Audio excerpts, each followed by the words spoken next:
Welcome back to another edition of the Evolution of Sports Talk Television here live from Raymond James Stadium in collaboration with the JP Peterson Show. I'm your host, Peter Blake, along with JP Peterson. A disappointing loss. There's no defending it. I have been the defender of Todd Bowles at this point. Who knows at this juncture? Your defense has to get off the field. They have to make a stop. We talk about it time and time again here on the sports web. 3rd and 28. You're not able to come up with the stop. 4th and 14, not able to come up with the stop. 4 players around a fumble, not able to recover it. I don't know what to say anymore at this juncture. You spoil a great performance by Mike Evans coming back. The offense, and we're not going to take any phone calls right now, so just hold off on it. We set the table. You come to eat, okay? I know what you're going to say. We already know what you want to say at this point, so we're going to give you the opportunity to say it. But JP, you are in the press conference. You interviewed Todd Bowles. You interviewed Baker Mayfield. What was it like there? I can tell you, first and foremost, Todd Bowles has never. Go ahead. Yeah, go ahead. Yeah, it's not working. Todd Bowles dropped about 8 F-bombs. We never heard that. A couple S-bombs as well. He says you have to F and care. You have to care enough to know how to do your job. It has to F and hurt. And, you know, if your coach is saying that at this point of the season, you got a culture problem. Yeah. And that's the one thing that this team, I didn't think they had.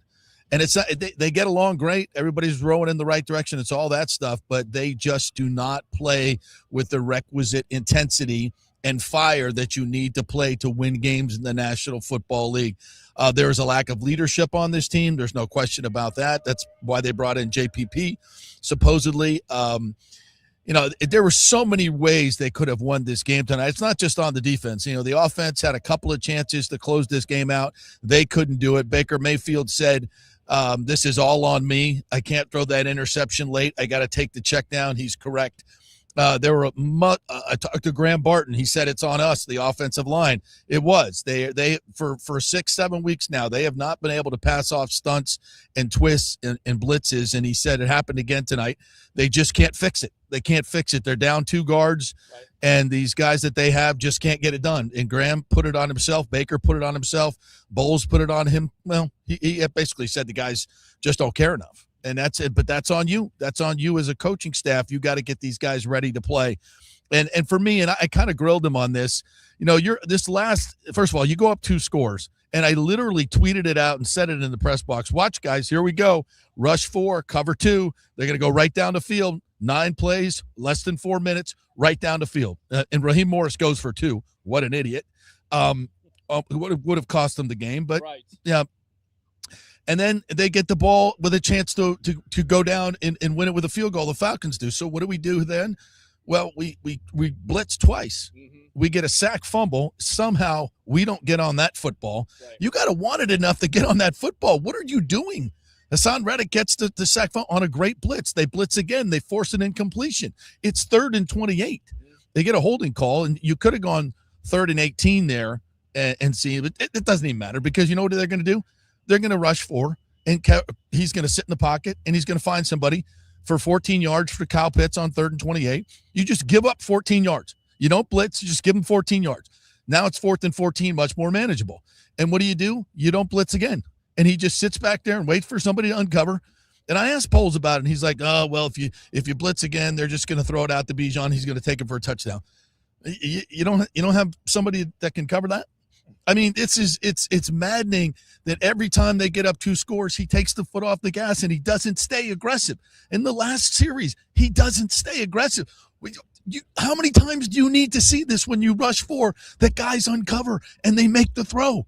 I don't care if Bijan Robinson's going to take it on a screen pass. I get that from a defensive play caller. You don't want to give him an easy one, but they're going to do it anyway. How many times do you need to see this, Todd Bowles? Every time you rush 4, he just sits in the pocket. And you know, it's Kirk freaking Cousins. He's not going anywhere. And every time you blitz tonight, something good happened. And you stop blitzing. It's just he's so scared to have Bijan catch it in the flat and go to the house. I can kind of understand that, but you're scarred so many times by playing it safe. At some point, why don't you just let it rip and just especially with Kirk freaking Cousins. Get after. It seemed like every single time they blitzed, something good happened. And every time they didn't, something bad happened. I'm not a genius play caller like Todd Bowles, but I can figure that out. Keep effing blitzing. Yeah, it's makes me crazy. You're absolutely right about it. It works now. It's okay. working now, but you're absolutely right about that. At the end of the day, you get a blitz from Antoine Winfield Jr. on the 2-point conversion. Yeah. You rush forward with Hassan Reddick there. He's able to get in there. Looks like he causes a fumble, but that was a blitz. That was a blitz on that one. Yeah. So every time you blitz, and I get a lot of people say, well, every time you blitz on this thing, you leave somebody open. I'm willing to be aggressive at that point instead of play that zone. Well, I saw at least 3 times they blitzed, and Kirk, it affected the throw. He couldn't complete it. He had an open receiver. He did, right. But the pressure was such that he couldn't complete the throw. He couldn't step into the throw. That's what pressure does. You don't always get the sack, but you force incompletions because the quarterback is just not sitting there on his back foot, stepping into the throw where to me, you can't cover that long in the NFL. You just and guys like Kirk Cousins are accurate enough and still have a good enough arm that you can sit in the pocket, and if nobody's going to come after you, you can put your foot in the ground and find a small spot and get it in there. And he does it time and time again. Offensively, they had some really good moments tonight. Mike Evans was fantastic, and what a difference makes Jalen McMillan, and having a full complement of receivers, this team can be really, really good on offense. The problem is the protection. The protection was awful tonight again. And in key moments, Baker was running for his life. They ran the football at times, but this offensive line is getting overwhelmed every single week, and it happened again this week. And I get news for you. Derek Brown and Carolina Panthers are coming, and they're a much better defensive line than they faced. So this team's in a lot of hurt. If they sweep the Panthers, they can get into the playoffs. But at this point, can they even win a game? You've lost to the 2-10 Saints and the 4-9 Falcons coming in with those teams with nothing to play for. You have everything to play for. You're at home, and you can't get wins, and you're giving it up. Defensively, offensively, they had chances to close this game out. Baker throws a pick, and then they can't get first downs when they need it. It's just brutal. It's brutal right now, and listen, everybody is going to talk about firing Todd Bowles, and it's absolutely appropriate. It's absolutely appropriate. As much as I love that man, and as a human being, he's top shelf. Right. But as a football coach, he just does not inspire greatness in his team. He does not inspire intensity. He does not inspire, like he said, guys have to effing care, and they don't. I mean, it's just as plain as that. Maybe this flips the switch. I doubt it. I mean, you brought in a almost 37-year-old JPP this week, to fire people up. I mean, it's desperation time, and the guys just aren't. And I mean, the ball's sitting right there at the 10-yard line, bro. You strip Levante David strips Mooney, and it's sitting there, and 3 freaking Buccaneers jump on it. Must be the creamsicle, bro. The creamsicle on your hands, I guess it gets creamy. Yeah. You can't get the ball. Right. You had a fumble down here that Hassan Reddick finally gets a sack fumble to win a game. Jump on the ball. Jesus effing Christ. I agree. So many opportunities. Bijan Robinson's making guys look silly because you can't tackle them in the flat.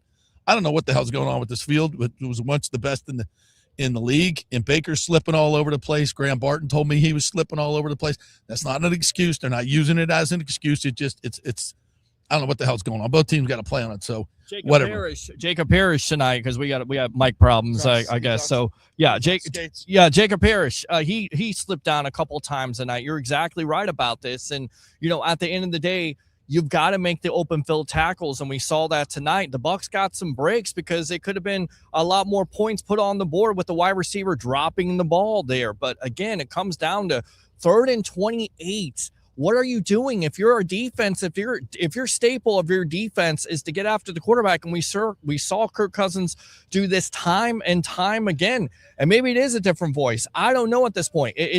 If you play like this, and a lot of people think this could be like John Gruden all over again, where you start out 9-3, and of course this Bucs team was 6-2 at the time, and now they're 7-7, and they're struggling. You saw Mike Evans, how frustrated he was. You were in the locker room. What's the frustration level like, or what was it like at the press conference? I can tell you this: we're sitting in the press conference room, which is adjacent to the locker room, and there was a lot of yelling and banging going on after the game. The guys were really, really pissed off for whatever that means. I mean, don't get pissed off in there; get pissed off out there and make something happen. And look, guys are trying. It's just, man, when it starts going south, this team has now lost 5 of 6 games after starting 5-1. They're now 7-7, but still have a miracle because it's the NFC South. You have a chance to still win it. And, can they regroup and go beat a Carolina team? Am I betting on that? Hell no. I don't know if Miami's playing good football now. This team may lose out. And listen, I'm here to tell you, and I thought this from the very beginning of this season, if this team doesn't go to the playoffs and win at least one game, Todd Bowles, I thought, would be fired. What we're witnessing right here is, the baton death march. He is dead man walking at this point, in my opinion. There's no way the Glazers can watch this at home. Creamsicle game Thursday night. It's an embarrassment. Last week was an embarrassment. If they lose to the freaking Saints in the rain, and your fans are paying thousands and thousands of dollars for these tickets, and I do mean thousands of dollars, have to walk out. I walked out last week with the fans going through the spiral, right? And all these Saints fans are just chirping at the Bucs fans. I'm like, damn, if I paid a few $1,000s for tickets tonight and I get to sit in the freaking rain and watch that slop, and then they come out on a Thursday night 4 days later and do this. Yeah, I mean, if you're the Glazers, you are irate at this point. And this is your 50th anniversary season. You start 5-1 and everybody's, feeling good. We all want to go home tonight and watch Raise the Flags and celebrate the great history of this football team. You know what? We can't do that now because we're going to go home and stew in this bullshit. Wow. It's just, it's disheartening. It's maddening as a fan. And that's the thing. It's just like, there's Todd Bowles malaise now. And it's not just about Todd. It's about these players. These players aren't making plays. Last week, they had multiple opportunities to make plays and win the game. They're not doing it. Same thing tonight. Guys had a chance to make plays. He's putting guys in a position to make plays. They're not making them. But that being said, it all falls on the head coach. You're the one that's going to take all the responsibility. And, these guys get paid well. And I know he got a contract extension last year. That means nothing. They have fired John Gruden right after he got a contract extension. So there's no way, especially if they don't make the playoffs, and I don't think they will, frankly, you can come back and sell suites and everything else with Todd Bowles coming back. That's not going to work in a dollars and cents world. They need a new voice. They need a new vision. They need some inspiration. I think who do they go to? It's probably going to be someone with a young offensive mind that's going to bring some fire to this franchise. It's desperately needed. And again, this is not all on Todd Bowles. This is a team-wide loss. The offense had their chances. They couldn't do it against the freaking Falcons. The defense had their chance to shut down Kirk freaking Cousins, 75-year-old Kirk Cousins, who can't freaking move. And you just let him sit back and pick you apart. 365 yards passing in this game. They had 476 total yards. Their yards per play were 7.2. 373 yards. 27 first downs. I mean, that is ridiculous on so many levels. They had 19 penalties. 19 penalties. I mean, they could have turned – that probably nullified another 120 yards of offense. Yeah. Offense, 19 penalties. I would proffer to say, Professor Peterson would proffer to say, no team has ever had 19 penalties and won a game in the NFL. Right. I don't know. I got to call the Elias Sports Bureau, but no. Well, actually, there was one. It was the 2016 Raiders against the Bucs. I remember that game. It was an overtime, missed kicks, and they had 23 penalties was the record, and they did beat the Bucs in overtime. It was the Raiders. So there you go, right there. As Only I remember, the Bucs can do that. They can lose to a team that has 23 penalties or 19 penalties. Exactly. All right, so open phone lines here. JP, I know you got to go to Orlando. I don't want to keep you all night long. You have the icon here anyway. I do, and I got to fix this mic or something. So we have 2 mics there, but go ahead. JP Peterson Show daily, 10 to 12. We have TJ on. Pete, everybody comes on. We talk Bucs. We do all the Tampa Bay stuff. Join us tomorrow if you can. All right. JP Peterson of the JP Peterson Love you, Show. brother. Good job. Yes, thank you. Love you too, brother. All right, let's go ahead and bring on the media icon really quick here. We're going to work with this one mic because this other mic is not working. I have no idea why. So we'll put that down. We'll go ahead. We're going to go out to the phone lines here. Just a moment. Thank you very much for being patient. Tonight, we'll go to the first shot here.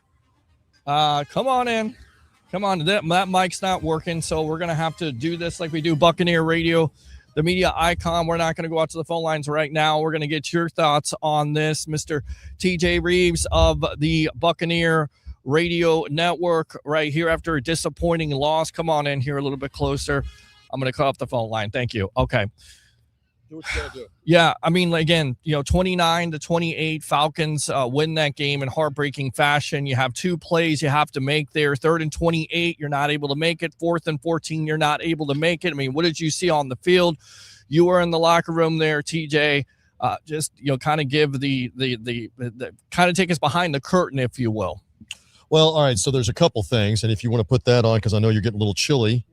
We'll do it all on the fly. I'm okay. You'll live. All right. I just want to make sure that you're all right. All right. So obviously there's two or three different things. I work for the team. We go over this all the time. So you have to temper what you're hearing from me because it's from the team's point of view. I'm not the media. I know the knives are out and everybody's going crazy. That being said, I don't have any. There are no excuses for what you saw tonight. You have to put that game away. This is even worse than what happened on Sunday in that you're up 14 points in the fourth quarter in a must-win game, and defensively you just play soft and let them come right down the field and get a quick touchdown. You let them get the ball back and come down the field and get another touchdown, and then you let them say what you want about turnovers that were there. There were 2 opportunities for turnovers, but you still let them make play after play, Peter, and you got nobody to blame but yourselves in the end. I know Baker Mayfield said to me, I've not heard him on the podium, but he said to me, blame me. He said the interception is on me that opened the door for them. He goes, the throw to Ibuka, the game is over, and I threw it a little behind him. That's on me. And he goes, I'm not going to blame this on the defense. I'm going to blame this on me. Then I interviewed Todd Bowles afterwards, and he said that's the quarterback taking responsibility and being a leader, but this is on our defense. We have to stop them. And he's right. At 28-14, 28-20, and 28-26, you got to stop Kirk Cousins. You didn't stop him last year on the Thursday night game in Atlanta, and you didn't stop him tonight. And you're going to have a horrible time watching the film and watching wide open receivers, guys that are just turned loose in your coverage over and over and over again, including there at the very end. Yeah, and you talk about Kyle Pitts coming into this game here, only 1 touchdown. He has 3 touchdowns tonight. He looks like a man possessed. He looks like a first-round pick. He's been relatively a bust. So you're trying to figure this out. How does he get so wide open when it comes down to it? I think there's 2 things. The first thing is the word is out that the middle of the field is open. They are struggling to cover anybody in the middle of the field week to week to week at this point. You give him some credit. He's a big, physical, fast player. But after the 3rd or the 4th or even the 5th time that he's wide open, that's not just the player's athletic ability. That is the scheme. Again, the head coach said to me on Buccaneers radio, he said the exact words he used with me were different than the press conference. He said, I'm pissed off because we have guys that were not in the right place, not in the scheme, and we continue to say to them, you've got to be in position, you've got to be in the scheme, and they were not. So they tried, obviously, to make adjustments in the fourth quarter, and it didn't work. You've got guys open over and over and over again.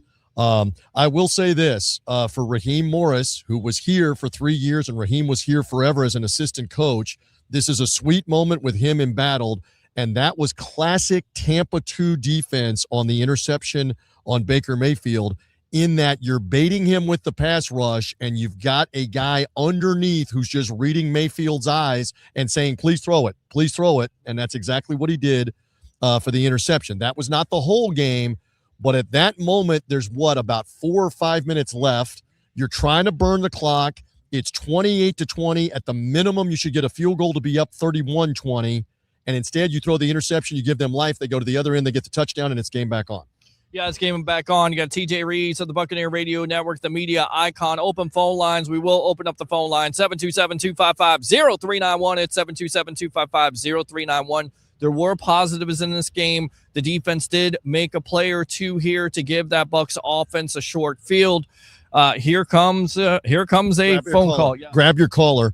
I will just say this. I don't know how you come out of this game. And again, I am an optimist. I work for the team. I will just say this. I don't know how you come away with any positives defensively from this game. You got one takeaway right out there in the third quarter of the game. But other than that, the Falcons, for the most part, did whatever they wanted offensively throughout this game and with the game on the line. And it has now become an epidemic. That's the word that I'm going to use. You got 5 losses in the last 7 games. It's become an epidemic defensively of too many people wide open, and the opposing team's quarterback looks like a Hall of Fame caliber quarterback, whoever it is, throwing the ball on 2nd and long and 3rd and long against your defense. So just tough to watch. It is tough to watch with Kirk Cousins because he did it last year in 2 games. He did it Thursday night in football, over 500 yards of passing. He did it here.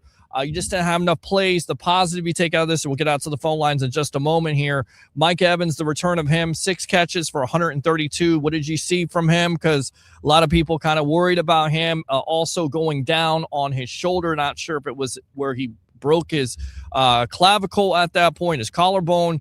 But the guy looked like this is the reason why you're ready to get him back, because everything goes through Mike Evans when it comes to this offense. What a difference maker he is. What a difference maker as well to have Jalen McMillan as another weapon. And notice how it got Emeka Egbuka open as well. And Chris Godwin making the clutch plays in the fourth quarter with the touchdown down around the goal line. I mean, that's what this offense is supposed to look like.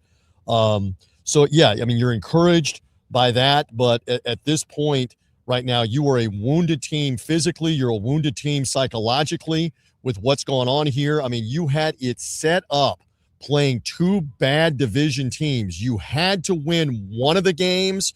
You wanted to win both of the games, but the end result is you don't win either one of them. And so that's got to demoralize you, and you got to be stewing here over the next 10 days before you get your hands on the Panthers. And I think the scene is at the end of the game, you see how frustrated Mike Evans is because, again, he's coming back. He's a leader. He's a veteran of this team. He's seen this defense before, but you're not able to close it out. So you just wonder, again, what's the attitude of this team is. Can they overcome this? Because they got the Carolina Panthers the next couple of weeks. They got the Miami Dolphins. All right, let's go out to the phone lines. What's your name? Where you're calling from? You're on the Evolution. Yes, go ahead. This is Ed from Daytona Beach. Okay. Ed, so, yes. It was hard to watch this game. I'm not going to lie. I didn't watch it all, but I saw the Falcons were actually trying to give it to us with like almost 150 yards of penalties. Yes. I don't know how you lose when you get a team that's spotting you 150 yards in penalties. I just don't know how you lose that. Well, terrible defense. Terrible fundamentals. How you lose it is you're not able to make a stop on 3rd and 28. How you lose it is you're not able to make a stop on 4th and 14. How you lose it is you allow Kirk Cousins, who is a Statue of Liberty quarterback, to sit back there all day long and have a picnic. Pick you apart. Yeah. That's the big picking them apart. That's the big point. Is you notice the difference with Atlanta's 4-man pass rush. You and I were in communication in the game. I'm like, the Falcons are repeatedly getting home with a 4-man pass rush and a spy in the middle of the pocket that if Mayfield goes to take off, tackle him. And the Buccaneers repeatedly could not get to Kirk Cousins without blitzing, and that was the difference, I thought, in the game, Peter. That was the difference in the game, and again, you see this too many times where it's Todd Bowles, this defense, they take their foot off the pedal where they're blitzing, they're being successful, and then all of a sudden you go back into this zone defense where, once again, guys wide open. Kyle Pitts, it looked like his elbow was down for the touchdown there, and I'll get out to the phone call. Stand by. It looked like his elbow was down. Did you see that? Because yeah. So the first thing is it's on the other side of the field back there, and I'm over here on the near side watching the play. I was going to lose my mind if I saw one more time where the two guys run in just looking at each other and have no idea what to call. Yeah. And so they call touchdown, which is what they're instructed to do. So now that it's going to be automatically reviewed, by New York. And it's one of those that if they had called it incomplete, they would have left it incomplete because it looks like bang, bang with the elbow down and his butt cheek, his buttocks, as Forrest Gump called it, hitting the ground at the same time. So I kept saying off the air, they're going to let this stand. There's not enough right there on the bang, bang to overturn it. And again, that set the Falcons up with a chance to go for 2 and tie. You stopped them on the 2-point play, and that set the end game into motion. This, once again, just obviously comes down to there were plays on both sides of the ball to be made in the fourth quarter, and you let a 4-win Atlanta team make the plays, and you didn't make the plays. There's no way to sugarcoat that. That's it. You can't sugarcoat it. All right, let's go out to Bucs Basement. Bucs, welcome to the Evolution. Hey, guys. I was at the game tonight. Very, very great atmosphere. That drone show sucked because it was literally blocked on the ship side, so you couldn't see anything. So I was like, man, that would suck. So, yeah, that game, bro. Woof. Man, I will just say, oh, God. Anybody, let me tell you something. If Bruce Arians was still the head coach of this team, every single person that dove for that fumble and didn't get it, oh my God, he would probably bench them or probably get them off the team. Because that man, that we had accountability then. We had heart. This team doesn't have heart anymore, and it shows. I saw it like live in the game. And before the fumble, the Falcons had so much energy, and they were down 2 scores. How is it possible that you don't have any energy trying to stop them? You allow them to go down the field immediately after 28-14. How? And I will say, I will disagree with TJ Reeves on one thing. He said the people are planning the middle of the field. No disrespect, but the middle of the field has been open for 2 years at this point. It's every team knows the middle of the field is wide open. In fact, that I will say, I'm not supposed to say I'm a Bucs fan, but I made $1,500 tonight because I bet over 300 yards for Kirk Cousins. Which was a good bet, as it turns out. 3 touchdowns for Kirk Cousins. One Kyle Pitts touchdown, because I know that this team just can't stop tight ends. And Kyle Pitts has career games against us. Yep. So thank you for making me $1,500, Bulls. Now get the hell off my team. All right, there you go. There's Bucs Basement. All right, open phone line, 727-255-0391 and 727-255-0391. Yes. So I did not get I got like one look at it on these big video boards back here, but another play that's going to be scrutinized where the game has helped me 28-20, and you're able to hit the receiver on the middle of the field inside the 10-yard line. You're going to have the ball with about 3 minutes left, keeping them from getting the touchdown. There was a Buck player on the bottom with the ball, and Jamel Dean jumped on him, and when he did, it knocked the ball loose, and the Falcon was right there to cover it up. I could not tell who was on the bottom, but you had 2 Buccaneers on the bottom, one of them on the ball, and Jamel Dean, over anxious, trying to get in there too, knocked whoever it was off the ball, and the ball is clearly on the one replay I saw. It's laying beside that Buccaneer, and the Falcon guy picks it up for the big recovery. Was that the whole thing? No, but was it significant? It's going to be Buccaneer ball with about 3 minutes left or whatever, 28-20 at that point, and you're going to ice the game. Shoulda, coulda, woulda. The ball's on the ground again on the sack by Hassan Reddick, and you don't get on the ball to end the game. Yeah, I mean, and those are the kind of plays that separate a team from being, a second-place team now, possibly if Carolina wins on Sunday versus the Saints, or a team that wins the NFC South and goes in the playoffs. And right now, the momentum is definitely on the side of the Carolina Panthers. Hate to say that. I try to be, internally optimistic with this team, but right now, from what you're seeing, they just need something. They need confidence. They need to win. They need to stop. They're not able to get it, and it's coming back to haunt them. Let me go out to the phone lines here. What's your name? Where you're calling from? You're on the Evolution Live here from Raymond James Stadium with the media icon, Mr. TJ Reeves of the Buccaneer Radio Network. Go ahead. Here, TJ, Jeremy, aka J-Lo from Buccaneers. Okay. I'm far fed up with everything that's going on, which Bucs fans are tonight because they didn't go our way. That's what it is. It's true Buccaneer way if you live in the past. But how much more can you keep defending Todd Bowles? How much more can you keep defending? How much more? Listen, let me put this out there. I didn't defend Todd Bowles. You can't defend Todd Bowles on this, but is it all on Todd Bowles? Of course not. It's on players. But at the end of the day, he is the captain of the ship. And if the ship is going down, which right now it looks like it's going down, when you're starting out 6-2 and now you're 7-7, and you're losing to the likes of New Orleans, you're losing to the likes of the Atlanta Falcons. You look at this schedule and it's like those are winnable games at the end of the day. And let me say, I've been in the market for 45 years, seen the good, the bad, a lot of the bad, and then a lot of good and bad. And at this point, again, I work for the team. I interview Todd Bowles prior to every game and after every game. I'm not saying anything that isn't being said everywhere tonight on the internet, on the TV, what will be said on the radio, on podcasts tomorrow, etc.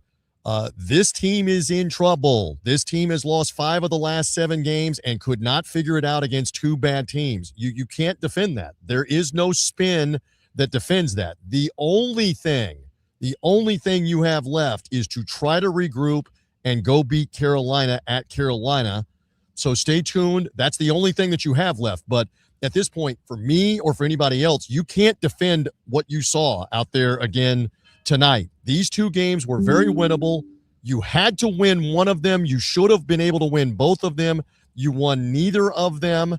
And this is a bottom line business. This is a results-oriented business. And Todd Bowles knows that. And so does Baker Mayfield. And so does Mike Evans. And so does Levante David and the guys that want to win desperately here. So there you go. There's no defending, not from me, not from anybody else, what you've seen. No, I mean, and again, I've been a defender. I said, let it play out. Let's all let it play out. But at the end of the day, it's not playing out the way you want it to play out. Your players are not performing like they have in years past. They're not making the critical plays at the end of the day. And even though you do put up some offensive numbers, at times tonight, you saw this where Baker Mayfield's either getting pressure in his face or he's running into sacks or their quarterbacks. It was off. And I will give this credit. Second half, again, you started to see the matchup troubles there with the Emeka Egbuka, with Mike Evans, with Chris Godwin, with Jalen McMillan. With repeated penalties by Atlanta, too, because they couldn't cover them. Correct. But, again, what this came down to tonight, this is not a nuclear secret. Teams have figured out if you can beat this offensive line with a 4-man rush and put the spy, again, in the middle of the pocket where Baker Mayfield can't escape the pocket, you're going to see this from Carolina. Get ready a week from Sunday, because the Lions showed that blueprint on Monday Night Football, and there have been 2 or 3 other teams since then, whether it be New England. I'm losing who else? Buffalo. Now, you butchered Buffalo, and you scored enough to win in that game. You just didn't stop Josh Allen. But these last 2 games, I mean, the Saints were repeatedly getting pressure with the front 4 against the Buccaneers and against Baker Mayfield, and that is something that the Buccaneers are not able to do against the opposing teams with the front 4 without the blitz. Absolutely. All right, Jeremy, go ahead. Finish up. I will say this. Grizzard, I've been giving him a pass, but let me ask you this. When you get a lead and you're driving down their field before Baker made that mistake throwing the pick, why did you stop running the football? Run the clock down. Give the ball to Bucky. Even if we would have got to stop, it would took more time off that clock to where it would put more pressure on Kirk Cousins. And another thing I want to throw out there, because I know other calls are calling. With Kirk Cousins, you cannot count on that front 4 to get after him. You can't. Why'd you stop blitzing? Even if you blitz, you get beat. It is what it is. At least if you blitz, well, guess what? They were, in fairness, they were blitzing him several times, and he still beat the blitz 2 or 3 times. They did come after him and didn't get there. So that's another part of it. Again, shoulda, coulda, woulda. If you watch the Seattle second half, they dominated the game because they used their front 4 and they demolished Atlanta's passing attack with it, sacking him, picking him off, and the Buccaneers were never able to do that. You're right on the scrutiny at the end on running the ball up 28-20 with about 3.5 minutes left, 4 minutes left, whatever it was. Help me on remembering how much time was left. Because if you're able to milk that clock, it may have been more than that. It may have been about 6 minutes left. If you're able to milk that clock some and get the field goal at the minimum to go back up by 11, you probably win this game. You most likely win this game. So you didn't do that. You didn't make the plays. Again, as we said earlier, Baker Mayfield was taking ownership at the end of the game. Shoulda, coulda, woulda. The pass was right out here, right off camera to Emeka Egbuka, and it's right there. It's a little behind him, and it's got to be a little better throw in front of him, and the game is over. He catches that ball, you're going to kneel on the ball 3 times because the Falcons are out of timeouts and you've won the game. So, again, the plays you've been making to win some close games earlier in the year, you're not making them. Yep, you're not making them. All right, appreciate the call, my friend. Use the second one if you want to, okay? No, thank you guys. All God right. bless, man. Yep, Take care. absolutely. Let's go out to the phone lines here. Hello, welcome to the Evolution in collaboration with the JP Peterson Show here. I guess we got nobody at this point, so we'll stay out here. We'll read comments. I'll read comments. I'll take some phone calls. Give me some final thoughts here. All right. So again, I'm just going to be consistent. There's no defending what you've seen the last 4 days against bad teams. It's one thing to lose to Buffalo and to the LA Rams. Losing to these 2 teams is very tough to swallow. That's where we are. And now you got to get ready to play the Carolina Panthers, not once, but twice. The hope would be that the Saints do you a favor on Sunday in the Superdome and win, because if they do, now basically it's going to come down to week 18. And I know the Bucs are damaged and they're damaged psychologically, but if you get a little help here this weekend, now that game in Carolina doesn't mean the season is on the line. Yeah, the season is already on the line, but if they beat the Saints, the season is absolutely on the line in Carolina. You have to win that game or you're going to be down 2 games with 2 to go, and they only need to beat Seattle the next week before they even play you here. So this is why you got to keep playing to the end. And Carolina has done a good job of putting themselves in position. Again, they won a crazy overtime game, Peter, in Atlanta. They lost to the Saints at home. They beat the Rams at home. Now, if it's crazy again and they lose to the Saints again, we're right back in the position of it's a tie in the division at 7-7. And the last 3 games are gonna matter. I don't know what that's going to hold over the next few days here, over the next 72 hours. I just know this: the Buccaneers have to figure some things out on defense, or that's it. I mean, at this point, I'm not revealing a nuclear secret, as I like to say. If they can't figure it out on defense, that's going to be it. Yeah, it's going to be it, because the high expectations, the resources that have been invested in this team, and then on top of it, you start 6-2. We've seen it before from the Glazers. I don't necessarily want to see it, but again, if the players are not playing, if you continue to see the same results, then you're going to have to definitely make some changes. So, final thoughts, media icon. Well, the final thought is you go to the weekend, very frustrating. Nobody's more angry and upset than those players in that locker room. I was just in there a little while ago.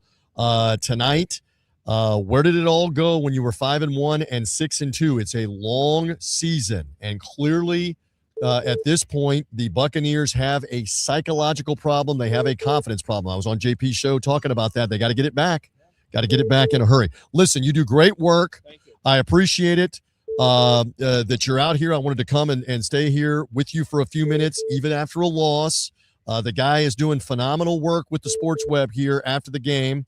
So don't stay here too late with your callers, et cetera, because you know what? The result's not going to change. It's the same, and we pretty well covered it and said a lot.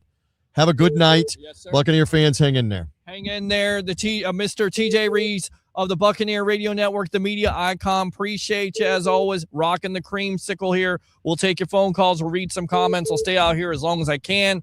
I got nothing on right now. Could put something on, but I'm not going to do it because at this point, this has been a loss tonight where I'm disappointed just as much as you are. I'm going to tell you that right now. And it is absolutely tough to deal with that. But again, Bucs fans, you should be used to this sometimes. You're going to be used to this. All right, let me go out to the phone lines here. Let me go out to Trevor. Trevor, welcome to the Evolution after a heartbreaking loss by your Tampa Bay Buccaneers, 29-28 here live from Raymond James Stadium on Thursday Night Football. Yep, man. So heartbreaking, so disappointing. I gotta work in the morning, but I can't even freaking sleep. I'm just that upset about it. I'm not even gonna lie. Yeah.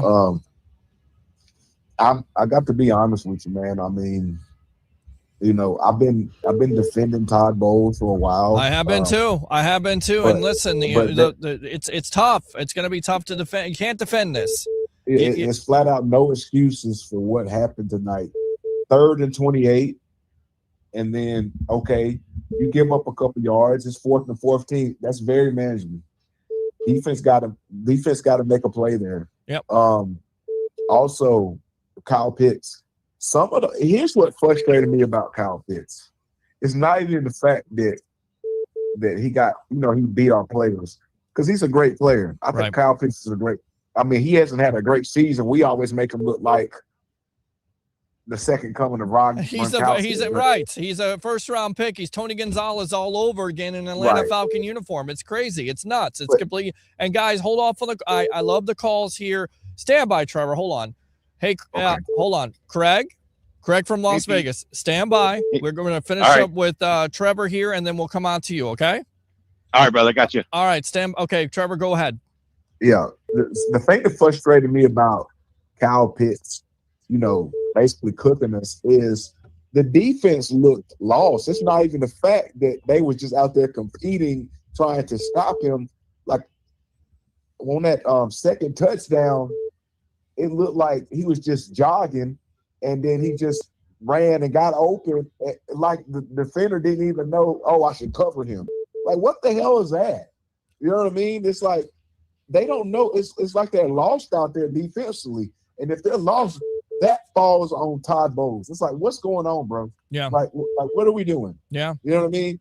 And it's so frustrating because It's the same thing over and offensively, over we again. looked amazing. Let's throw it out there. I mean, how many times have we seen this over and over again where wide receivers are running wide open? How many times have we seen the opportunities to make critical plays when you're not making a critical play? How many times tonight did we see it? It's disappointing. It's frustrating. I'm watching it from the press box.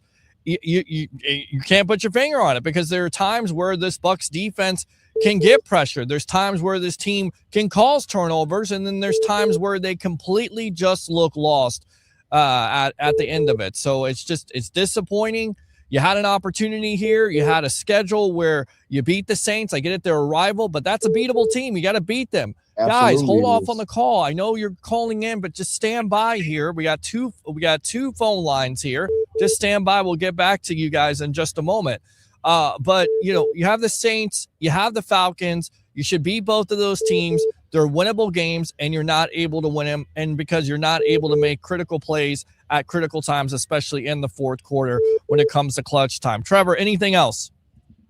Yeah, I would just say, man, like, hey, to all my Buckheads out there, I mean, man, let's just ride it out, man. Let's just ride or die for our team. I know it's tough. I know it's hard. It's frustrating. We're all pissed off. But let's just stick with our team until this thing is over, brothers. Yep, that's it. Trevor, appreciate the call. As always, use the second one if we're still out here, my friend, all right? Yes, sir. All right, so let's go out to Craig from Las Vegas. Craig, welcome to the Evolution in collaboration with the JP Peterson Show here live from Raymond James Stadium after the Bucs fall 29-28 to the Atlanta Falcons. Go. Oh man, it is. You could feel it coming. You know that. If you've been a Bucs fan like I have my entire life, Yes. and I'm just as old as the team, I'm just telling you, you could feel it coming. You could see it coming up 28-20, and they weren't running the ball, and I'm like, boy, this isn't good. Yeah. You know what? You just got to be simple a little bit. What I don't get is Todd is the head coach. You got to stop Josh at some point and say, hey, listen, enough's enough. Overrule a play, maybe call a timeout and say, listen, run the ball. We don't need the passing right now. All right, run the ball, run the clock. Well, it stops the clock. That's the thing. That's Yeah. what people are looking at. It definitely stops the clock. And then, you give the ball back to the Atlanta Falcons and Kirk Cousins, albeit no timeouts. But with this defense and the way they defended that and the last 2 minutes of the game is inexcusable. Again, goes back to, we keep on harping on it. 3rd and 28, you got to find a way to make a tackle, make a play. 4th and 14, you got to find a way. You're not able to find a way. And this is the most disappointing thing about this defense. Talk about injuries all you want to, but you got to make plays. You got to make tackles. And if you want to be a top-notch defense, which, listen, let's face it, Ed, please stop calling. I got it. I understand. Ed, stand by because we got people on hold here. Listen, if you got an opportunity to stop people, you got to do it, and they're not able to do it. They haven't been able to do it consistently all year long. And the thing that's, very frustrating, and I know this with Bucs fans talking to them, they have successful blitzing. Of course, you can't blitz every play you want to, but it seems like you take your foot off the pedal, you allow them, you go into the zone, you go into this defense where guys are wide open. Ed, come on, man, stand by, please. Jeez. Holy stuff. Go ahead, Craig. Sorry. Yeah, and it's just and here's the thing, too. Todd is known as a guy who blitzes, and I can't believe, knowing your job's in the line, you don't go down firing at least at the end, too. Right. I also thought, too, is 2nd and 14, they threw the ball with Atlanta having no timeouts. You got to run the ball there. Even if you get a yard, 2 yards, 3 yards, you bring it to the 2-minute warning. If Baker takes the sack on 3rd down there, they're getting the ball back with 1:20 and no timeouts. Yeah. And also, too, let's go back to this. This is another thing. Riley Dixon, his last 2 punts, what were they, 30 or 35 yards at best? Right. He didn't pin him, so he was again awful too. So you know, special teams. I mean, again, it's one of those things. Special teams. You know, a special teams coach. If you continue to lose, and it looks like you're, and again, Ed, you keep on calling. I don't know why you continue to call, because I'm still on the phone with somebody. Stand by, everybody. Jeez. Again, you know, the special teams has been consistently bad this year. Craig, anything else? Last thing here too is, as a head coach, ultimately it's going to come down to you. And there are some players right now on this team that got paid, and they're either going to have to take a pay cut to come back, or they're just no longer on this team. And I think number 1 right now would be number 31. Winfield Jr. has not had any splash plays other than against the Saints in New Orleans. Has been good. You know what? Again tonight with Tyke out, and you saw the value of what Tyke does. Tyke will have a C on his chest next year, because you saw how valuable with him not in the lineup tonight, because Izzian was getting burned. Vilgore was terrible. It was awful. The value that Tyke brings, and you've got to find more guys like that, and to get this team too. I want to say this also too. I have nothing personal against Todd. Todd is a great person. Todd won a Super Bowl for our team with an elite defense against the Kansas City Chiefs. You know what? Todd in my book will still be a winner. It's just not going to work out the way we want it to. You still have a core that can get you there. The NFC is wide open. I think it's time to get some new blood, because I also think he has been too loyal to some guys. And like you mentioned, the special teams guy. Yeah. I think sometimes that loyalty ultimately gets you fired. For him not making a change as special team coach is enough to get him fired, because it cost him 3 games this year. You know what? I hope the Saints win, but it's probably not. You know what? It was a good ride. We made the playoffs so many years in a row. But you know what? It's time for a change, and change sometimes is good. And it might be good. It might be good. And again, you let the process play out. But for right now, you look at the last 2 games, man, it's not looking good. And again, it is tough to defend. Craig, appreciate the call. All right, man. I love your work. Love you, man. Thank you very much for staying up with us. Let me go out to Trevor. Trevor, are you there? All right, let's go out to Ed. Ed, Trevor, are you there? Yeah. Okay, I'm sorry, buddy. Go ahead, my friend. Dang, I didn't know I was still on the line. I'm sorry. All right, I'll let you go, my friend. Let me go out to Ed here, okay? Stand by. Okay. Ed, what do you got, man? You keep on calling in. Well, what's on your mind? Go ahead. Welcome to the Evolution. Okay, he's gone. I don't know what's going on here. I got plenty of phone calls. Ed, yes, go ahead. Second call. Go. Come on. Okay. Again, I want to bring this up again. When the last time that we played this bad? When we wore the creamsicles. Can we just get rid of the creamsicles? It's not already? the uniform. It's not the uniform. Stop saying it's the uniform. It's the players in the damn uniform. Enough with the uniform garbage. Enough with the superstition. Stop. Get out. Oh, stop. He's on the Ring of Honor, by the way. Get out of here. In the creamsicle uniforms. Get out of here. Come on. All right. Thanks a lot, Ed. Appreciate it. Thanks a lot for the call. Let me go out to Andrew. Is this Andrew? Who is this? Welcome to the Evolution. Yes, sir. This is Andrew. How you doing, man? Yes, I'm doing good. Look, I've been a diehard Buccaneers fan since day one. Right? Thank you for calling, by the way. Appreciate it. Yes, sir. I've seen it all and stuff like that. I've seen this played out before. Now, when it comes to football, you got to play 60 minutes. If you don't play 60 minutes, you're going to lose the game, plain and simple. Well, the Buccaneers played 59 minutes of this game, right? Yeah. And what got me is 3rd down 28. I understand 3rd down 28. You play the pre-pin defense. You do not let the offense get past you. Okay, you give them 14 yards. But you got 4th down to 14. Again, you do not let the offense go past you. They did exactly that, and that's why the Bucs won the game. And then with Todd Bowles' press conference, you know, after the post-game conference, he was cussing people out and stuff like that. I think with that, he lost the team, and he's on his way out. That's my opinion. I think after this year or after this game, he's on his way out. That's it with Todd Bowles. That's it. Trying to start the thing up, trying to explode the team, start it from scratch with draft picks and stuff, build this team up again. Because this team right now is done. Well, listen, I don't know if they're done yet, but from the last two games, it does not look good, okay? And they still have an opportunity to beat Carolina, still have an opportunity to go on the road. You have to go on the road here the next two games against Carolina and Miami, and then you finish out with them. And hopefully the Saints can help you out here because now you got to depend on somebody else. But the way this team is played, especially defensively, they lack playmakers. Yeah. Let's just put it out there. They lack playmakers. They got some talent. With the Saints, I think, since the Saints beat Carolina, their chances are that they have that number. They can match up with the Carolina Panthers as well. Because the next game they're playing at New Orleans, they have a chance to beat it. I understand. Right. But with the Bucs, they play Carolina twice, which they are a proven team. They haven't improved. Yeah. Also, the Miami Dolphins have been improved too. Remember, they started like 0-5, 3-6-7. They're playing good ball right now. Right. So the Panthers and the Dolphins are going up. They're playing better, whereas the Bucs are sliding. And where they're playing right now, when we go to Carolina, because Carolina's kind of up and down, if they're down, there's a chance the Bucs could do. I can understand. But you got to realize both the Panthers and the Dolphins are playing good football right now, which the Buccaneers are not. Yeah. And when the Buccaneers continue to slide like this, there's bigger chances are that they're going to be 7-10 instead of 10-7, 9-8, or whatever. Yeah. So that's my thing right there. So when it comes to find out, we can hope and wish for the Saints, but the Saints are 3-10.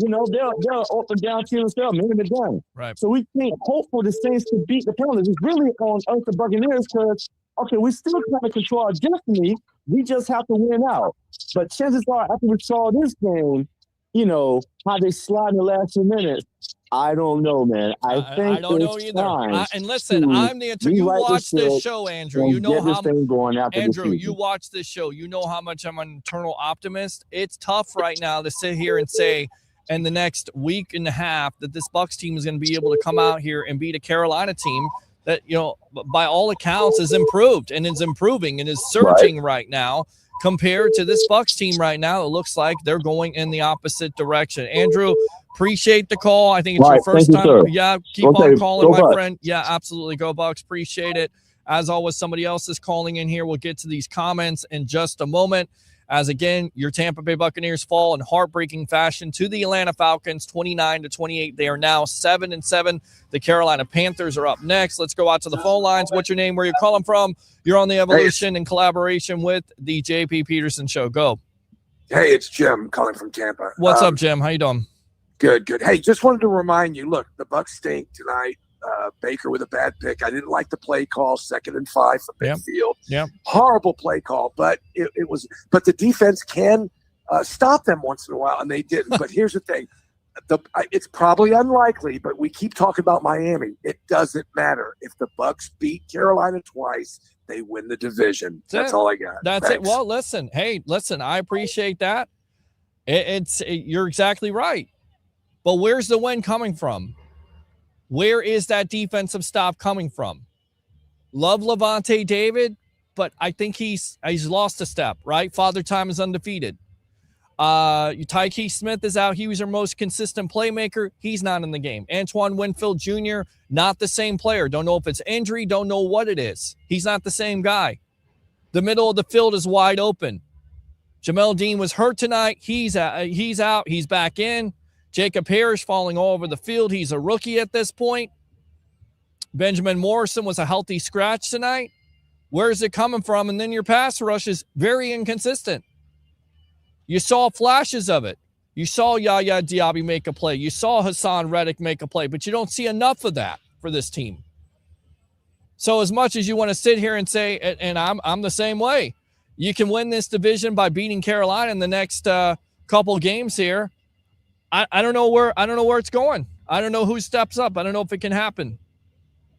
The season may be over. We'll see. Let's go out to the phone lines here. What's your name? Where you're calling from? You're on the Evolution.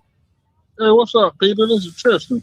Tristan, it was a tough night tonight, my friend, to watch this, especially with a guy like Kyle Pitts who, listen, had 1 touchdown coming into the game, has 3 touchdowns, looks like an all-world tight end, and it's been an Achilles heel the last couple of years, whether it's the middle of the field, whether it's linebackers trying to cover tight ends, which they're not able to do.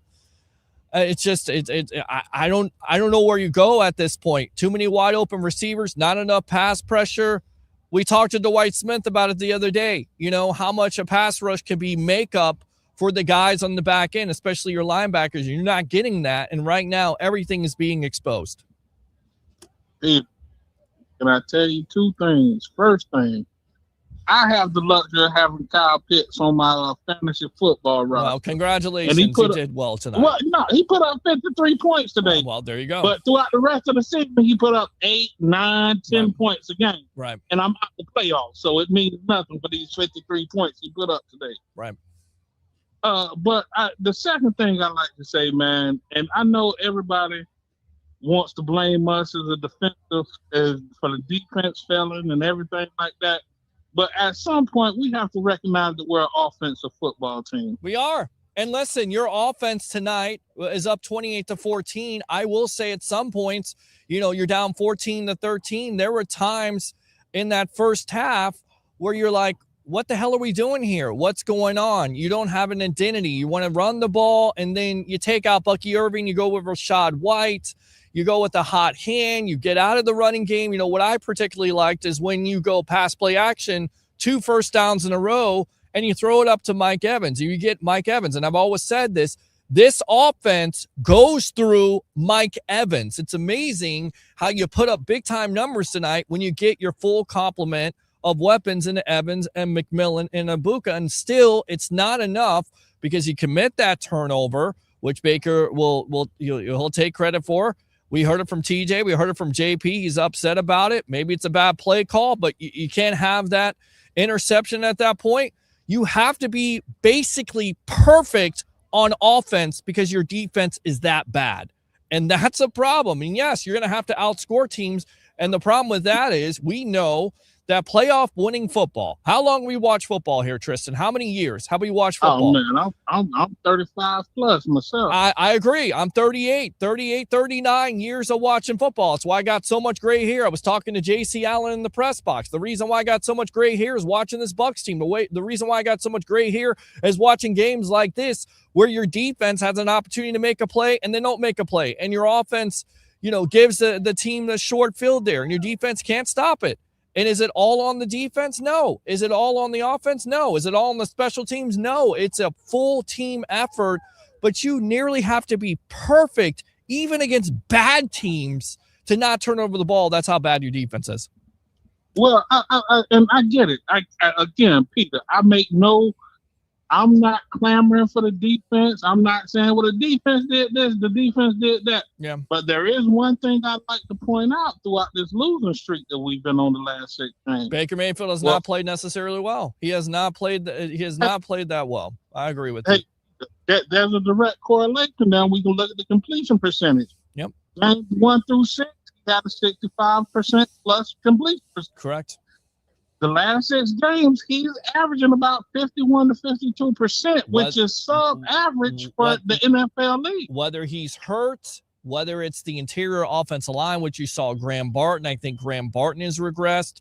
You saw that line tonight. Listen, we knew that the Falcons pass rush and this defense had talent. We knew that they were going to be good. This was going to be a challenge, but that interior line was getting pushed back tonight, and that pressure is getting in Baker's face, and we saw it. And I also saw where Baker has plenty of time, and then he starts to get happy feet, and he wants to make a play, and he runs into a sack, or he runs into the quarterback spy. So whether he's hurt or whether you have multiple injuries or you have the reshuffling offensive line, it's just, it hasn't been, you're exactly right. It hasn't been smooth. And you look at the numbers at the end of the day, right? It's all about numbers. Baker Mayfield, 19 for 34, 277, 2 touchdowns, the 1 interception that we spoke about. And Baker was high. Baker was high on the pass to Mike Evans, which was a scary play. Shades of Jalen McMillan there. Threw it That was a behind Cade Emeka Otton ball Ibuka. through to Mike Evans. Yeah, That was a Cade Otton ball. Throwing in double coverage. We saw it tonight. I mean, I'm not going to hate fully on Baker because, listen, you're not anywhere without Baker Mayfield. He is the franchise quarterback when he's 100%. I don't necessarily think he's 100%. And I also feel like this offensive line hasn't necessarily played that well. And it hurts because you lose your interior line. When you lose a Bredesen, I get it's an injury. Guys have to step in. And maybe some of these guys are just not NFL starters at the end of the day, right? They're not. I think there's no doubt about that question there, Pete. I will honestly tell you, I think on offense and defense, even if you listen, Herb Street said tonight, he said Parrish and he said Brent Morrison, who wasn't playing tonight, that those guys are the future. Those guys have talent, but they're not there quite yet. Right. And like we want to make this thing about Todd Bowles and defensive scheme. He ran the conventional Tampa too. Yeah. I didn't realize Tykeem Smith wasn't playing tonight until I actually heard it tonight on your show. Yeah. Well, he wasn't playing tonight, but he's been the most consistent defensive player. You saw they missed tonight. Although, listen, Christian Izien makes a play, has a fumble there where he puts a helmet on that player. I'm trying to think of who the player is. Puts a helmet on that player. And the Bucs recovered that ball with Jacob Parrish jumping on it. But you're exactly right. You're depending on rookies. You're depending on backups. Again, it's not an excuse, but it's definitely a reason. And then you have the communication breakdowns. You have broken tackles. You have missed run fits, which you heard about the last couple of weeks, especially versus the Saints. I mean, it's just a combination of everything. Like, this team has been snake bitten when it comes to injuries. The team has been snake bitten when it comes to poor play. And this team is snake bitten right now. You look at the defensive talent overall. You have to, I don't care if you make the playoffs or not. I don't care if you win the division. You're not talented as the Eagles. You're not talented as the Rams. You have to do something in the offseason. I don't think it's draft. I think it's go out in free agency. I don't want to look towards that, but I think that's what it comes down to, because if your window is open right now, which it is with Baker Mayfield, maybe Mike Evans comes back for another year. You have Chris Godwin, you have Jalen McMillan, you have Ibuka, you do have some talent here with Bucky Irving. If that window is open, for me, you have to go into free agency. You have to make a big-time splash. You have to spend money and go after somebody that can get after the quarterback. Because if you can't do that, then again, you're just a defense, and it's not a good defense. It's a really bad defense at this point. Can I tell you the truth here? Go for it. This is going to hurt a lot of people's feelings, and they not. And again, I've had several crazy takes that have come to pass. Yep. But the only person that's in their Super Bowl window, real talk, is Mike Evans at this point. Well, and Levante. Well, you know, that window may be closing soon. So that's what you got to think about. And you're going to think about if you're going to have these players back at all. I mean, Levante David, again, love him. I think he's a future Hall of Famer for this team, but he hasn't necessarily played to Levante David level, although nearly caused a fumble. Tonight he had a lot of tackles. Yeah, had a lot of tackles, man. A lot of tackles. It was good to see that. It was good to see him, try to cause a fumble because he always does that. But is he the same Levante David he's been? Of course not, because Father Time is undefeated. Not everybody's Tom Brady. Not everybody's going to be able, to go through Ric Flair type stuff. Right. That's Ric Flair. He's the closest thing we got to Ric Flair, and listen, man. Even Ric Flair, at the end of the day, he stayed at the dance a little bit too long. Can we all admit that? We're talking about this at 1:30 at night, talking wrestling. Ric Flair stayed at the dance a little bit too long. And I'm not saying Levante David stayed at the dance, but he's lost a step or two. And listen, you have to, anybody putting a mock draft out there, okay, I'm going to mock you if it's not an edge rusher or it's not a linebacker. Those are your needs right now. Maybe an interior line. We'll see what happens with Graham Barton. I liked him coming out last year. He looks like he's overwhelmed. Maybe address that, but you got to get more talent on this defense. You got to get more defensive playmakers, no matter who the friggin' coach is. I don't care who the coach is. You got to get more talent for this defense, especially at the edge position. Tristan, anything else, my friend? I would love to see us get back to the philosophy of drafting Florida-based players. Miami has a slew of defensive linemen. They got 2 defensive ends coming out this year. It's worth a good look and kick them old. Trade up, do what you got to do, but man, Right now, Todd Bowles is getting his backside kicked in because we're just not a talented football team. No, you're not a talented football team, and then on top of it, you're really not a well-coached football team because you've had slow starts this year. And again, even when you put those defensive players in the right position, they're not able to execute. So it's just hold on. Now I know it's other people got to get to, but look at Andy Reid. Look at what's happening in Philadelphia. These teams are uber talented, and they're in the same position that we're in. Yeah. Like across the league, man, it's something going on to where either the teams don't have the chemistry or they don't have the talent. Yeah. And we see with teams that have a great talented quarterback, and we look at the Chargers and Justin Herbert, who are pulling off miracles every week. Yeah.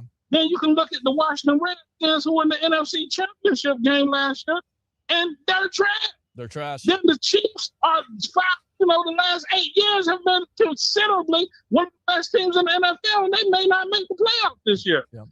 And we're the only team talking about firing our coach for what that's worth. Yeah, it's one of those things. I get it. It's high expectations. A lot of people just, and I think it goes back to what, I don't know if you watched the Dwight Smith interview. And Tristan, thanks a lot for the call. Appreciate you. As always, use the second one. If we're still out here as the wind is starting to pick up, I'm not putting that damn thing on at this point. We'll take more phone calls. We'll read comments. But it goes back to what Dwight Smith said. And watch that interview. We'll have it on YouTube there. Like and subscribe to the Sports Web on YouTube. Friend me on Facebook at Peter H. Blake. A lot of fans look at Bowles as he didn't earn the job. He was handed the job. And of course, with the expectations of being 6-2 and in being in that Super Bowl window, they expect to win Super Bowls. You expect to, have more playoff success and win playoff games. You only won one playoff game at this point, even though you're winning a division. A lot of people are not appreciating it. They want more. They feel like he's Tony Dungy. Heard it from Dwight Smith. All right, so we'll read the rest of these comments. We'll take more phone calls. If I missed your phone call, please call back. I do appreciate you as always. Let's see what we got here.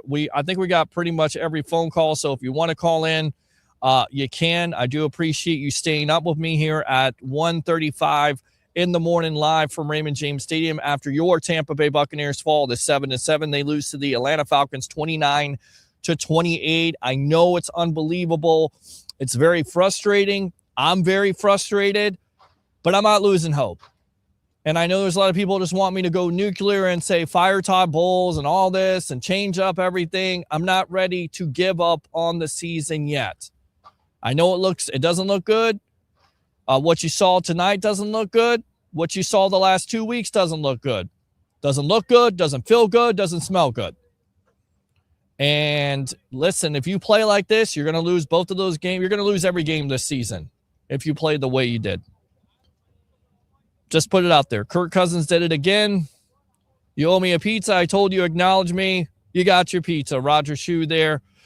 Season is over, says Chris Cole. No excuses. It was pretty, but those two fumbles, come on. I'd rather watch a soap opera. You know I'm right. I'm not surprised by this. And at this point, it's just hard to have confidence in them.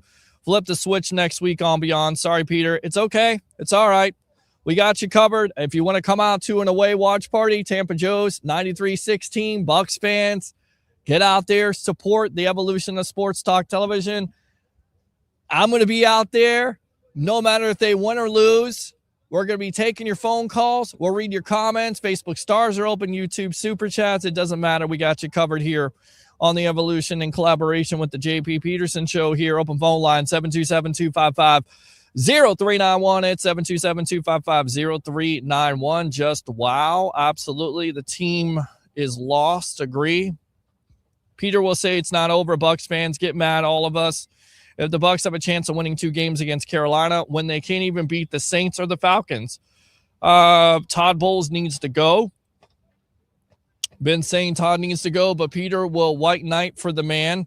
I mean, because that's all you say at this point. But again, a lot of people are going to agree with it. What's the reason for firing Todd Bowles for you? Because you have been on here on YouTube a lot. So tell me what the reason is to fire Todd Bowles besides the fact that you don't like him or he's not emotional enough. Or that I think it's the same guy that said John Gruden runs out with a sword, so he's more emotional than Todd Bowles at this point. Mike isn't coming back to this dumpster fire. Steve, we're not winning another game this season. Jimmy, I think it's time for Todd to go. New leadership is needed. It may be. This is not a good team. Definitely didn't play like it. Mike Evans was pissed because he had a huge game. He did. One of the lone bright spots of the night. Oh, no. On the field, let's see. How do you lose a 14-point lead in the fourth and then call a single timeout in the final drive when it's obvious that you were in field goal range already? Todd Bowles standing on the sideline. Let's go out. RIP Monty Kiffin rolling over tonight for sure. 3rd and 28, couldn't stop them. That, and then they committed 19 penalties is enough. Rod, no adjustments were made on defense. Players suck at defense. Let's see. Cousins is an assassin. Look at his numbers. Overall, 30 for 44, 373, 3 touchdowns.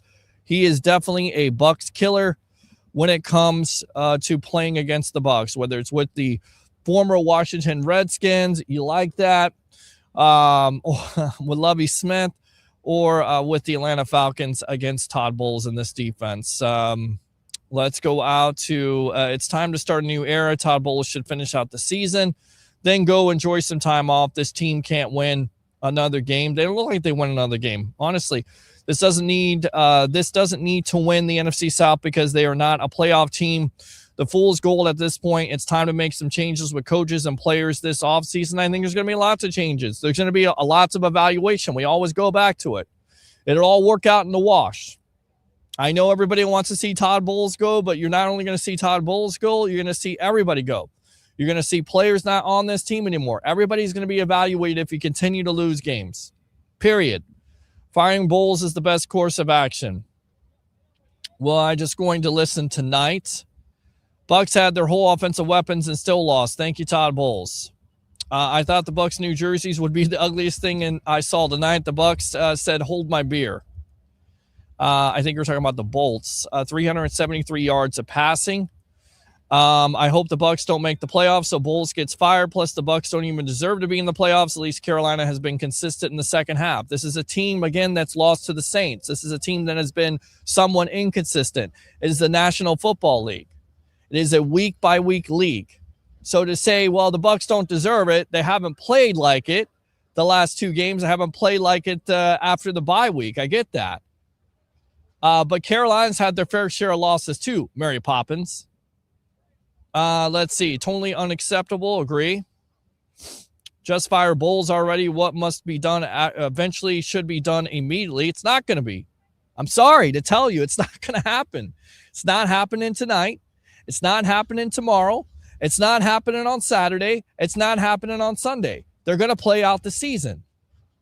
There's really nobody on this coaching staff in the first place that you think is going to take over as a coach. You think this is going to be turned around by an interim coach? Do you want it to be turned around by an interim coach if you do fire Todd Bowles? I'll be rooting for Josh Allen the rest of the season because I also like him. Well, congratulations. We're definitely firing everyone tonight. I doubt it. Bills to win their first Super Bowl is someone to root for. Let's see. You know I'm right. I'm still in disbelief about the 3rd and 28. I can't believe it either. Will Bowles give the team 6 days off until next Wednesday? Highly unlikely. You see how Baker has to be perfect in order for this team to win. Yeah, there it is. I mean, the offense has to be perfect. Baker has to be perfect. Again, missed some throws tonight. Not the same Baker Mayfield. He's erratic to a certain degree, whether he's hurt, whether he's not 100%. No football player at this point is 100%. He hasn't looked like the same guy. Pressure getting into his face, getting happy feet.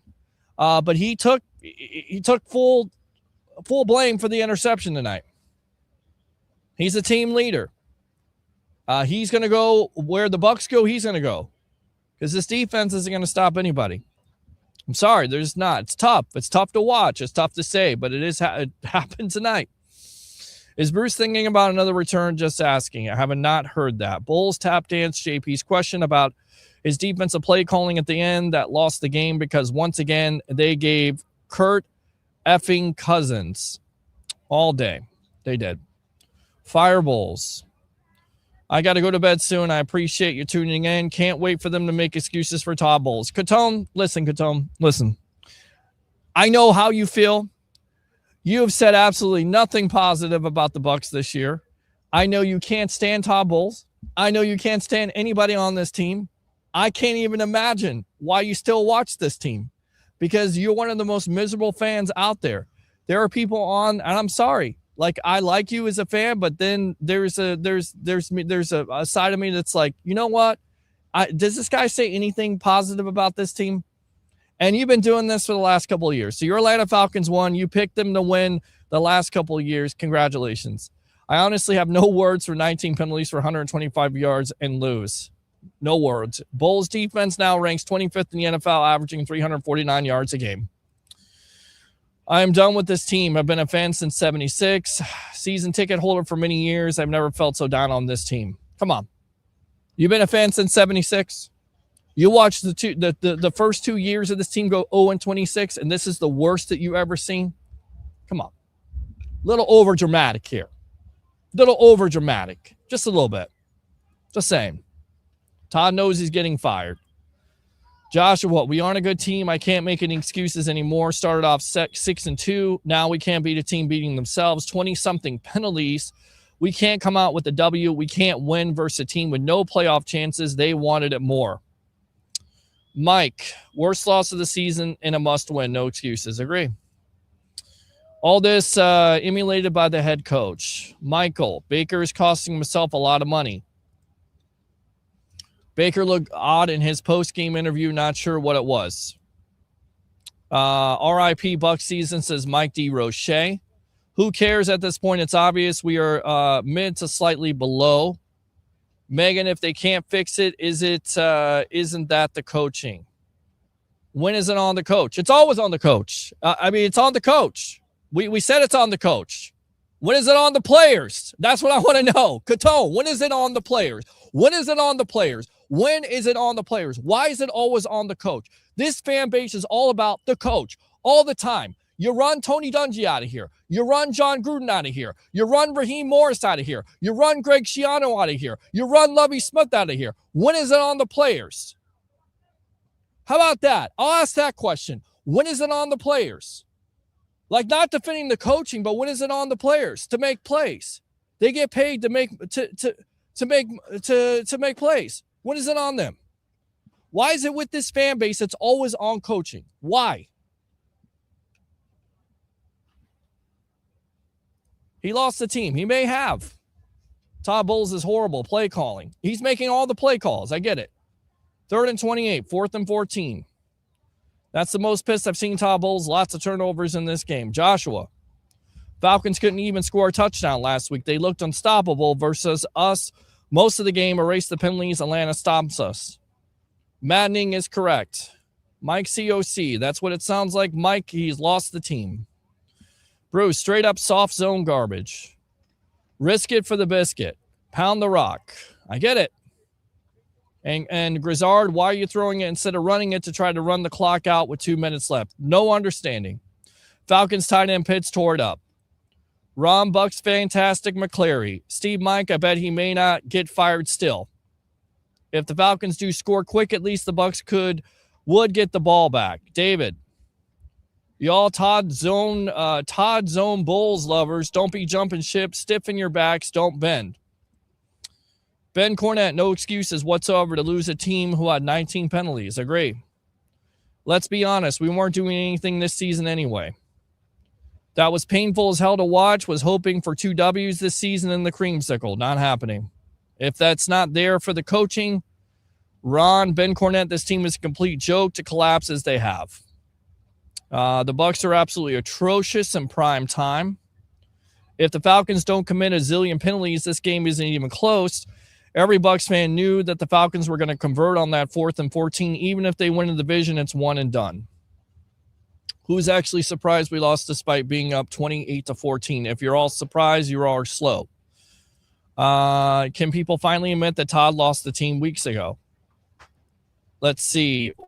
We do not need to win the division. David Mosier, 110% agree weeks ago.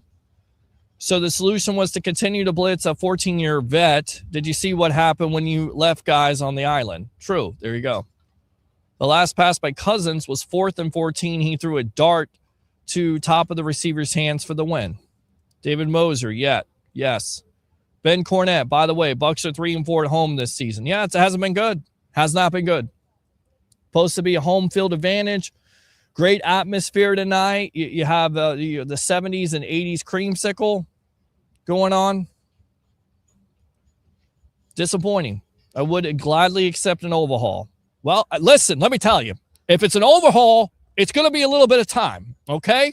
Going to be a little bit of time, so don't complain. You're going to need a new coaching staff. It may not necessarily work out. Be patient, okay? Sit back. You get fired this coach. You're going to overhaul it. Maybe you turn it around. Maybe you don't. But be patient, Bucs fans. Be patient. We're not a talented football team. Compare our defense to the other defenses. Our solution was to bring a 37-year-old dude off the couch. As a leader of the team, Todd has to be held accountable. Of course, he's held accountable. Field is broke up. The Bucs recovered that fumble, but they let the Falcons lineman dive in late and steal it away in the pile. Yeah, amazing. Just left the stadium now, 1-3 working Bucs games. You probably shouldn't work there anymore. You're pretty bad. You're pretty much bad luck here, Joe Sway. Just kidding. 18 penalties on Atlanta. We still lost the game.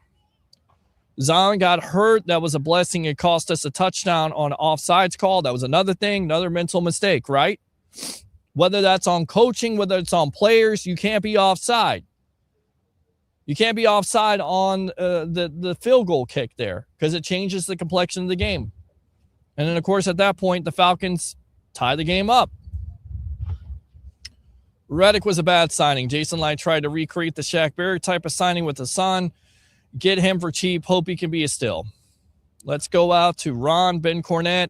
He wasn't cheap at all. Reddick, formerly, I told Pete this was the same offensive line Bucs a month ago. He said it's not. Okay, great game by y'all, Peter. We still want Raheem gone. Great to see you, brother. Great to see you, Brandon. Thanks a lot. Super chat right there. We $2. We have too many players with ho-hum attitude. Reddick overpaid to come here and do nothing. Well, I was close in the yardage for Cousins. I said they would put up 600 yards on the defense. Ben Cornett, he was cheap by 2025 standards. Sun Devil Dave, the offense has to figure out how to sustain a drive with 3 minutes left in the game, grinding 6 net yards, incompletion, sack, and then punt. Yeah, problem.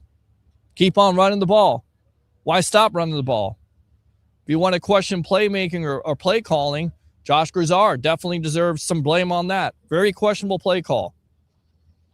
I understand why some fans held out hope until tonight. It's over. The hope is left. There's nothing they can salvage the season because it's obvious you can't trust them to close out games. Everyone, please. Okay, let me go out to the phone lines here. Welcome back to the Evolution, Andrew. All right. Well, I just want to say this as well. You mentioned about playmakers, a few minutes ago. And I understand there's a lack of playmakers, especially on defense. But you know what? I don't care if you're a playmaker or not. You got to have confidence, man. And I see the defense is lacking that. Agree. And it's pretty evident going all the way back to the Rams game when they got blown out on prime time. The Rams exposed them, and it's like every team since then exposed them. So I believe the next 3 games, 2 against the Panthers and 1 against the Dolphins, they're going to be exposed even more because they lack confidence. That's what I see right there. They don't have the confidence, especially on defense. Well, I definitely agree with you, and I think this was mentioned by Corey Richardson on Twitter about Zion McCollum. He doesn't have confidence, may not have confidence, got hurt tonight, but he hasn't been the same player ever since he's gotten the contract extension at this point. So Right. I mean, there's others as well besides him, you know what I mean? Because it takes a village, and, what's that, Savassi Dennis? I mean, you got a host of others on defense in which, they're out there. You're out there. You got to play your man. You got to play your position. And they're not doing that for some reason. And I see it's just a lack of confidence and this is where I think this is where and they can't even be a teammate to the other teammates on the side of the ball. And this is where the coaching comes in. And I think this is where the fans are saying if the message is not being relayed and you're still doing the same thing, committing the same mistakes, then whose fault is it? Not only the players, but the coaching, because the message is not getting across. Anything else? Oh, absolutely. It's all around because, the confidence also is in coaches as well. And you see somebody like, Todd Bowles and, the defensive coordinators and such not on the same page, not having the same sort of confidence and stuff like that in their plays. then what's the point of having on the sideline? Yeah. That's what I figured it's kind of change up. Now Todd Bowles, he's a great defensive coordinator, but he's more of a lame duck head coach compared to Tony Dungy. And some people try to compare him to Tony Dungy. They're not in the same book. Because Tony Dungy got fired, he went to the Colts and won the Super Bowl. Tony Dungy's a great coach. Todd Bowles is not on the same page, with that and stuff. And like somebody said earlier, here's the thing. You look at coaching ring. Here's the thing. You look at the similarities. You look at the similarities. Here's the thing. You look at the similarities between Dungy and Bowles, especially in Tampa. They're similar to the fact of you're not able to get over the top. You're only able to win one playoff game in your time, even though you're winning the division. And I understand, again, where the fans' criticism is with this coaching staff because they feel like they've only got so far. Because, again, you see a team that is somewhat talented, not talented enough, but you're not able to overcome the mistakes. You make one mistake on offense tonight, and basically you're toast because your defense is not able to stop. So I understand some of the similarities there. I think what Todd Bowles has been able to do here has been tremendous. But I think, again, if you go on this downward spiral where you lose the division, you don't even make the playoffs, I definitely think there's going to be some changes made. And this all too well. Because, he's not out yet, but his seat is getting mighty high. His seat is getting really crispy. It's 400 degrees right now with the Todd Bowles seat. And everybody else, too, that's on their way out as well. So, they got 3 more games to turn around. If they don't, it's toast. It's toast. All right, Andrew, don't be a stranger, my friend. Yes, don't be a stranger on the show, man. Appreciate you. Absolutely. Go Bucs. Let's see. I understand why some fans held out. Hope we read that comment. Thank you. Everyone, please subscribe and support our good friend Peter H. Blake. Never miss a moment of his content, y'all. Peter is legit. Everyone should follow him and support him. Thank you, Brandon. Appreciate that. We'll read the rest of these comments, and then we'll try to get out of here for the night. McCollum has regressed. Otten has regressed. David looks done. Barton gets put on his ass almost every play. Reddick is non-existent. Baker isn't playing anywhere close to where he was early on. Defense is awful at all levels. Not really. Mike says, I kind of still like the old school Buccaneer uniforms. Fire Bulls already. Bring Chuck Gruden back. I guess John Gruden, I think you're saying that. We like our guys. Bucs at the trade deadline. It hasn't worked out. Has not worked out. I agree with you. We like our guys. I understand you like your guys, but it hasn't worked out. And again, you don't know what it was to offer. You have to offer a 3rd-round pick or a 2nd-round pick, and they didn't want to do it. And it's costing them. And you know that now because they go pick up JPP, not only for the leadership, but maybe he can help. That's how bad the pass rush is at this point. Better not promote Grizzard. He's horrible. Said it last year, but they need to remove Bowles the same way they did Arians and promoted Liam Cohen to head coach, but they didn't because they were scared of the backlash. Kirk needs to get needles in his back therapy to deal with his old man back pain. Joshua says, I don't see them promoting within unless they fire him during the season. I don't think they do that. Michael says Bowles is basically gone. Jason Light's seat is a little bit warm. Greg, offensively, we can't beat anyone. They were pretty damn good, even great at times. Getting those weapons back and game under the belt, that will be even better. The defense is what's losing these games along with the coaching. Agree. Do we fire them now or wait? They're going to wait. Great stuff as always, JP. Thank you, JP. Thank you very much for coming on. Players need to go watch the documentary, see how physical teams play. Falcons, 19 penalties for 125 yards. They beat the Bucs. Fire Bulls already. Fire Todd Bowles, says Derek Yates. David says, TJ, I love you, but are you still going to hold the door for me? 3rd and 28. I think he'll probably still hold the door for you. 4th and 14. Don says you wore the wrong hat, TJ. They won't fire Bowles without firing Light. We haven't been to the playoffs in his tender before Bowles walked in the door under Light. I'm printing up fire Todd Bowles before last game. Who wants one? With Light now. He did make the playoffs with Bruce Arians now. Come on. Derek, yeah. Fire Todd Bowles. All right. Fire him now. Bowles, okay. Any update on Todd Bowles being fired yet? No. RJ Martin, get Bowles out of here. Thomas. Basically, 0 real sacks for Tampa. Sad to say, Bucs win 2 out of 3. Bowles stays with the division champs. JP was right. Should have used Teddy. TJ, middle of the field has been open for 2 years. If players aren't prepared by now, it's on coaching. Fire Bulls. It's been open for 2 years. Steve, bring back Bruce Arians. Don't think he's coming back. He's retired. 6-2 MVP candidates, and now 7-7. That's nothing new. Derek says Evans upset walking to the locker room. 3rd and 28 says it all. Joshua, but with the excuse of being out of position, since there has been a long-standing problem, why not bring in the next man up? Can't be worse. Gruden back or Brady? Watching the best sports talk show in the Tampa Bay area, the Sports Web with JP Peterson, TJ Reeves. Terrible calls, definitely terrible calls. But this was definitely on the Bucs tonight. Time to call Gruden. The coach is blaming the players for not being in proper position. Isn't that the coach's job to teach them where to be? Steve says, TJ, any word on Bowles being fired? No way to make the Stadium Series jerseys look good. Todd Bowles, hold my beer. Only thing that could make the Lightning Stadium Series look good. As Kirk is an assassin. I think I read some of these already. Great job, Peter H. Blake. Thank you very much for tuning in. Let's go out to Jim from Ohio. Go ahead, my friend. Hey, do you know they're going to try to play JPP in the next game, or what's going on? I think you have to at this point. It's all hands on deck because whether Carolina wins or not, you're still going to have something to play for. So the season's on the line in Carolina. You have to win that game. You have to win both games at this point. And you have to win the Miami game. You have to have some momentum going into the playoffs. You can't backdoor into the playoffs losing games like you've been doing after starting 6-2. This bye week has been completely miserable. Yeah, in the secondary, it looks like Antoine Winfield Jr. out there by himself. And the defense just looked displayed it. So hopefully we can get something together next game. Yeah.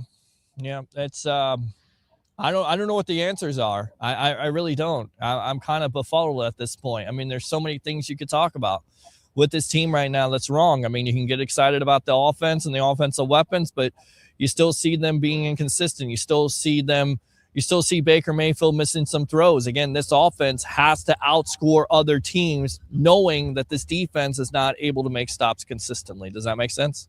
Yeah, even the offense on the offense, some of the announcers were saying, man, he was missing some throws. Somebody, the tight end was open. He missed a couple of them. Yeah. So, and then I think that tight end was open when he passed it to Mike Evans and got a pick. Yep. So, all right, man. Have a good night. I hope we have a better game next week. I'll be listening in. Yep, I agree, man. I appreciate you, Jim, as always. All right, we're at 2:00 right now. We'll read the rest of these comments, and then we'll get out of here. I'm done. I got to get up in the morning, go to Smart Financial. Special shout-out to Vesa. Happy birthday to you. And special shout-out to the OG, Ola. Happy birthday to you there at Smart Financial. I'll be there starting at 9 o'clock in the morning, trying to give people insurance quotes and try not to think about this Bucs loss, a heartbreaking loss to the Atlanta Falcons, 29-28 here live on Thursday Night Football from Raymond James Stadium. It's the Sports Web. I'm your host, Peter Blake, your Rolex reporter, trying not to freeze my ass off here. Eric says, crazy game it was. Are you clowns still going to defend Bulls?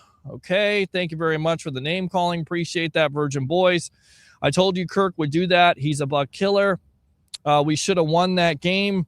Do we even put Joe Montana on the ground tonight? Derek, why don't y'all ask the question? Is it time to move on? I thought the fumble recovery needed some kind of review by Mooney. Did he really beat everyone around to get the ball? I mean, it's crazy to think. John Gruden, let's get you back. Derek, Light, like your job, fire Bulls on both, can take a walk. Joshua says, I thought it was Trent Dilfer. 3rd and 28, agree. Baker looked off in his interview at the end of the game. I'll watch that. Caller said it. Please say it. Fire Bulls. Okay. Why aren't you taking calls about Bulls at BC? You know you were wrong. I mean, I've been taking calls all night long, Virgin Boys. I mean, all night long. We've been taking calls. Call after call after call after call after call. We've been taking calls. What do you want to say? What's being needed to be said? You could say it to the top of the rooftop. You could say it at Del Mabry. You could say it at Himes. Fire Bulls. They're not going to do it. They're not going to do it until the end of the season. So what needs to be said? What needs to be said at this point? live here at Raymond James Stadium. How you lose to Todd Bowles? How you lose it? Have Todd Bowles as a coach? I won't quit on this team, but I'm definitely disengaging for the season because our defense is irredeemable. Yeah, that's a good word. I think Bowles lost the locker room. Eric heard Evans upset at the game. Defense was garbage. Anyone knows who's in charge of that, he should get fired. I wish y'all would quit calling while someone is already on the line. Laugh out loud. It's okay. I got to get more phone lines. It's tough, you know. You're dealing with your personal phone line here. People keep on calling, and I'm trying to tell people, I know you want to call in. I know you have emotion. I appreciate that because we always say three things. Bring your passion, bring your excitement. Just don't bring any nonsense. But, yeah, I can only take so many calls. Playing safe ball just burned out. The coach definitely hurt when we should have kept the drive going forward. The middle of the O-line is just bad. Wow, just wow, laugh out loud. That Bulls defense, mastermind. All right. Joshua says elbow was down first. I thought so too. Beat by 4-win team. Yeah, not good. Drone show was better than Todd Bowles. David, I would have to say we are the worst team in the NFL right now because we just lost two of the worst teams in the league. I don't think you're the worst team in the NFL right now. I think, again, that's a little bit over dramatic. You got the Titans out there. The Saints, even though they beat you, they're pretty bad. There's some pretty bad teams out there. Are the Bucs playing down to their competition? Yes. Are the Bucs not playing their game? Yes, they're not playing their game. They're not. Bucs played 3 straight bad football games at home and only beat the Cardinals because they kept turning the ball over. Eric heard fans chanting Bowles, fire him. Yes, we heard it too. Third and fire Todd Bowles. Everyone should have left the stadium with their head down. Derek, update. Fire Todd Bowles is being called on by everyone. You seen the video a week ago or so where Todd was yelling at the players on the sideline. None of them give a stuff. What he was saying, been saying it all year. Todd has no control of the defense. Falcons just falcon the Bucs with a 3rd and 28. Panthers have the Saints. We know where that goes. JPP would have got the ball. Joshua, they need John Gruden in that locker room. I don't think John Gruden's coming back. Have to win out here, but I don't know after this one.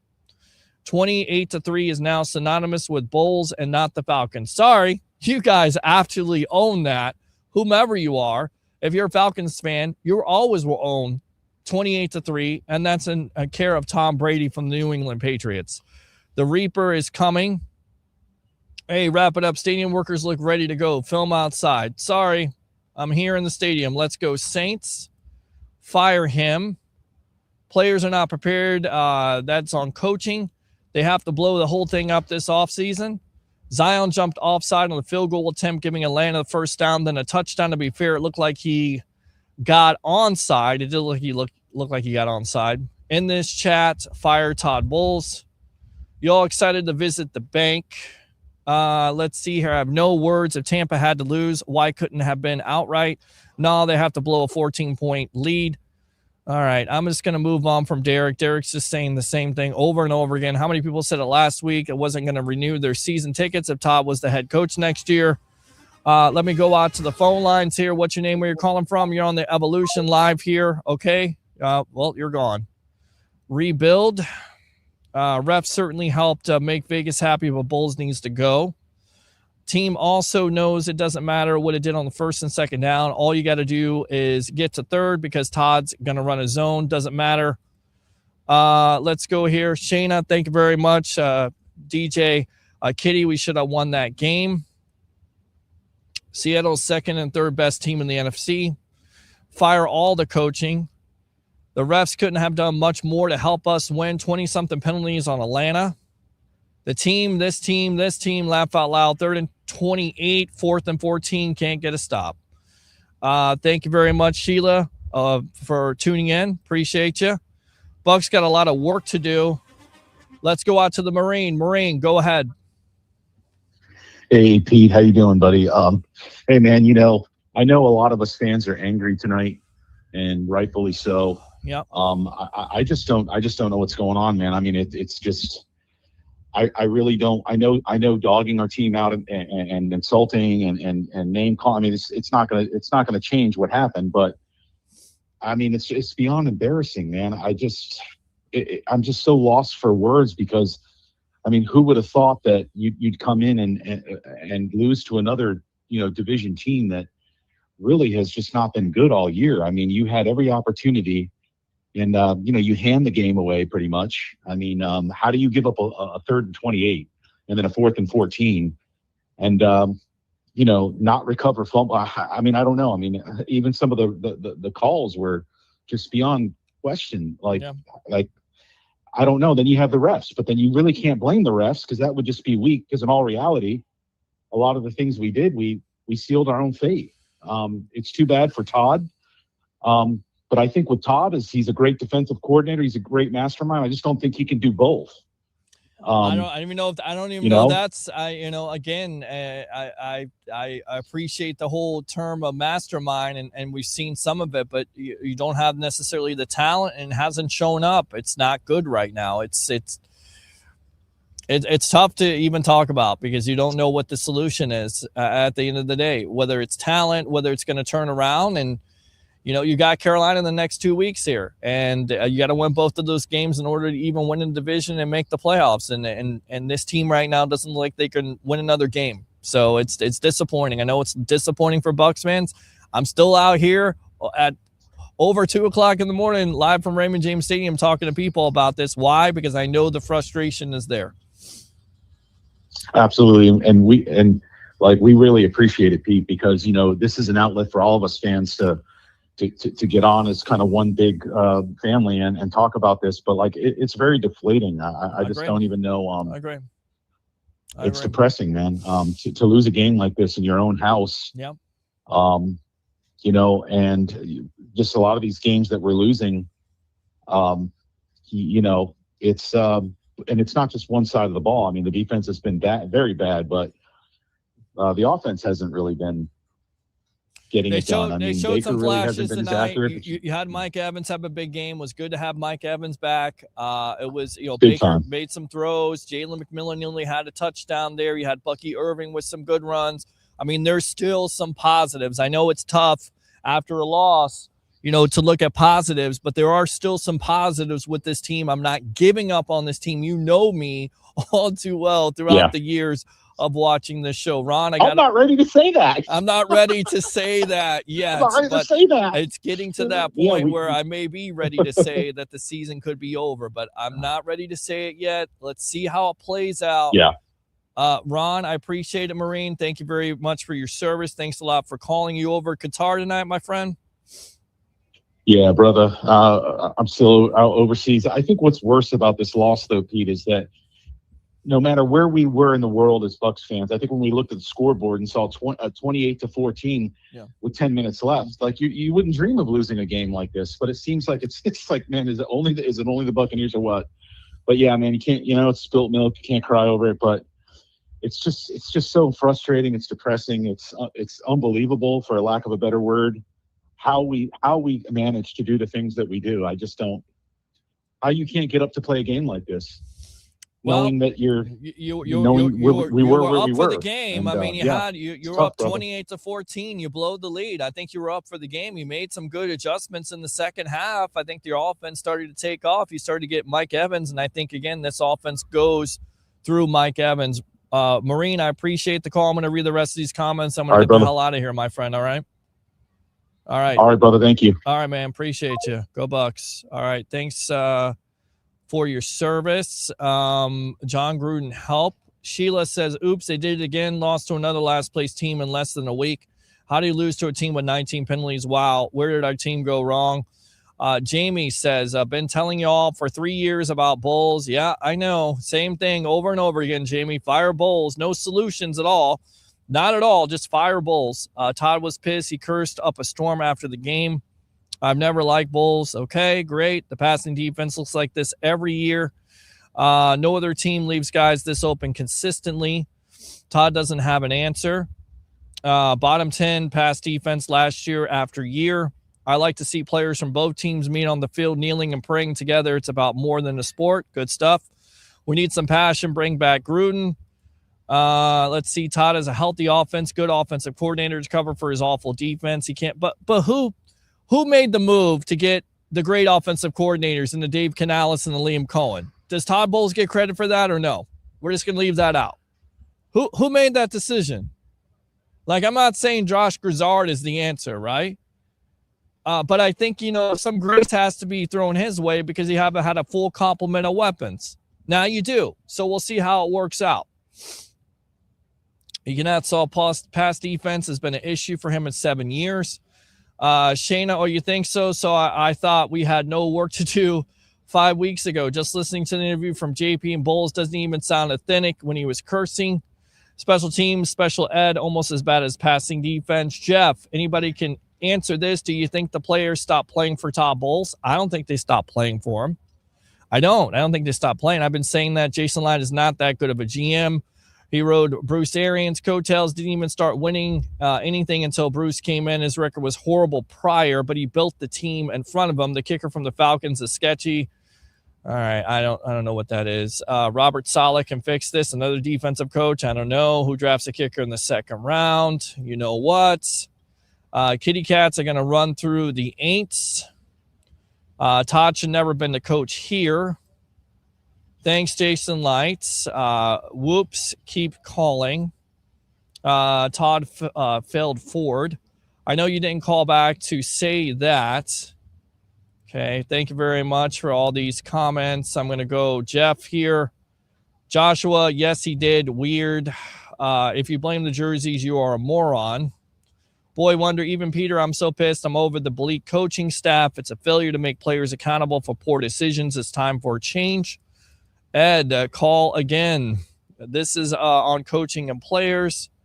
Man, I was in tears. Sorry about that. Ron, firing facts, sir. Tristan, Bulls was the continuity of the team for then and now. Agree. They're done. Ed calling in. He is. The defense cannot stop anyone. I don't know why people are shocked that Todd Bowles didn't manage the game better. It's not like he's been a head coach now for about 5 or 6 years or 2 different teams. As we are done on Instagram Live. So I guess they have cut me off there. So we'll end that. And we'll end off on that comment at this point. I think, Ron, it's true. Tristan, look at all the drafts and record prior to Bruce and Brady. The guy sucks. All he did was reconstruct contracts. I think that's unfair. What happens next? Bring Chucky back. Josh says Saints aren't playing the Bucs next week, so they will lose. Our only hope is to win out. Michael says, finally, Baker looks broken, fellas. Nobody wants to say it. Sean King level accuracy. Ed, yes, there's plenty of comments here. So I don't think I'm going to be able to read all these comments. Can't see a possible goal for next week. We'll see. Saleh is staying with the Niners. And I'm pretty much done with some of these comments at this point. I'm going to, wow, so much. Jeez. Wow. I will have to read the rest of these comments tomorrow. But I'm going to wrap it up here, guys. It's over 2 o'clock in the morning. I appreciate all the comments, as always. Again, Bucs fall to the Atlanta Falcons 29-28 in heartbreaking fashion. Now they're 7-7. They face the Carolina Panthers for the division. We'll see what happens this weekend with the Saints and the Carolina Panthers. Thanks to JP Peterson. Tune into his show tomorrow. Thanks to TJ Reeves of the Buccaneer Radio Network as we're live here from Raymond James Stadium. Like and subscribe to the Sports Web on YouTube. Friend me on Facebook at Peter H. Blake and do 3 things. Bring your passion. Bring your excitement. Just don't bring any nonsense. I'm your host, Peter Blake, your Rolex reporter. What time is it? It's my time. And for fans of the Sports Web and the Tampa Bay Sportsman, it's your time. We'll see you next time on the evolution of Sports Talk Television. And as we always say on this show to end it off, go Bucs.